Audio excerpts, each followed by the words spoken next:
И по еден месец од скандалот, трите сомнителни смртни случаи во Прилепската болница остануваат мистерија.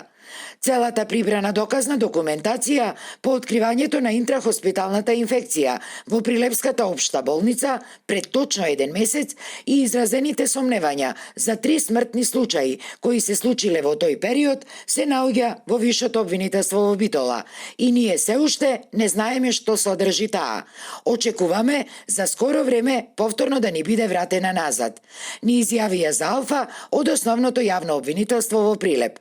Од таму се правдаат дека заради специфичноста на овој случај, а и да му се дадело приоритет, но и заради недоволниот број на обвинители во Прилепското обвинителство, кои се само двајца, интерес да помогне покажало и Вишото обвинителство, практика која се случувала и порано со други предмети.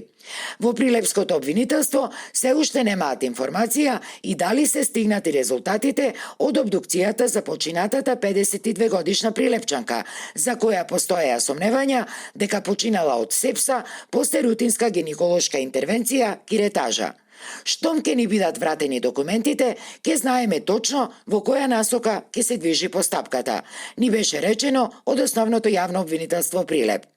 Инаку, скандалот со интрахоспиталната инфекција во Прилепската болница го откри Алфа пред точно еден месец, кога болнички, добро упатени извори, го вклучија црвениот аларм дека во болницата е присутна бактеријата серација, која заради ретката појава ги вчудо не види, но и загрижи дури и лекарите со повеќе децениско искуство.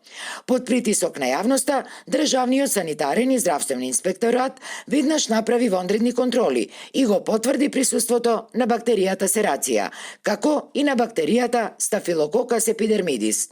Присуството на овие бактерии тогаш на 10 дена ги затвори и сите операциони сали во Прилепската болница.